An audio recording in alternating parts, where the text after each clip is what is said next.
Idul Fitr gisaulog sa naglain-laing dapit sa dakbayan sa Sugbo, lakip na sa Plaza Independencia o sulod mismo sa Police Regional Office 7 Quadrangle.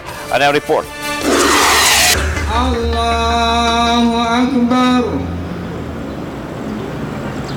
Allahu Akbar. Dinhi sa Plaza Independencia nagtapok ang mga Muslim. Gisaulog nila ang Idul Fitr o ang pagtapos sa Ramadan. Gikan sa nagkalain-laing dapit ang miadto sa plaza alang sa kasaulugan, din unang gibatbat sa imam ang hiyas o kamahinungdanon sa Idul Fitr. Gilahi ang mga lalaki o ang mga babae, apan usara ang ilang tumong o katuyuan. Ang dahilan kung bakit tayo nagpuasa ay para hindi lamang lumapit sa ating mga asawa, pero ang dahilan kung bakit tayo binigyan ng batas na ito, kahit naman isang buwan lamang sa buong isang taon, ay malinisan natin ang ating mga kaluluwa. Samtang nakikiusa-usab ang Police Regional Office 7 sa kasaulugan sa Idul Fitr. Unang higayon, gagipahigayon ang pagsaulog sulod sa PNP Headquarters. Lakip sa mitambong ang mga pulis nga Muslim ug ang ilang mga pamilya.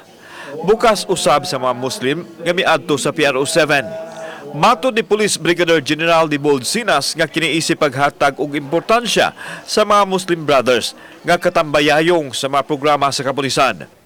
Mao man ni usa ka idea nato na in order to understand them is to join them in their religious activities and celebrations. So para makabalutan ang ingani di ay ni, no, at dili ta mataha sa ilaha. I highly appreciated at I know na kining Muslim community that could help us in our community building, could help us in our security aspects, and they are part of us. No, I don't want them to feel segregated or left behind. Gihangop sa Muslim leader ang inisyatiba sa Philippine National Police ug dako kaayo ang ilang pasalamat. Ang community yang wonderful act, no? Rare kay mahitabo nga ang congregation sa mga Muslim mo pray sa sud sa police facility. Rare kay na. But we really salute to the good general.